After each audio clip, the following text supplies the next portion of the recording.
જૂનાગઢના ધંધુસર ગામમાં વર્ષોથી ચાલી આવતી પરંપરા આજે પણ જળવાઈ રહી છે। હોળીના બીજા દિવસે આ ગામમાં રા ઉત્સવ ઉજવવામાં આવે છે। તે દરમિયાન ગામમાં રા ઉત્સવની ધામધૂમથી ઉજવણી કરવામાં આવી।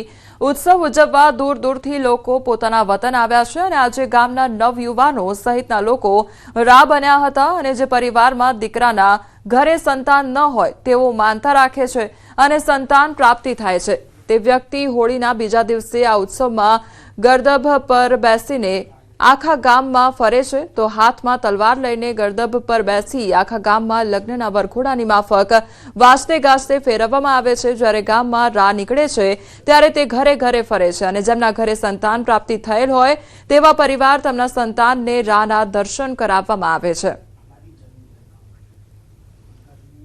ઘેર દીકરાને જલમ થાય છે, રા થવાની મેન થાય।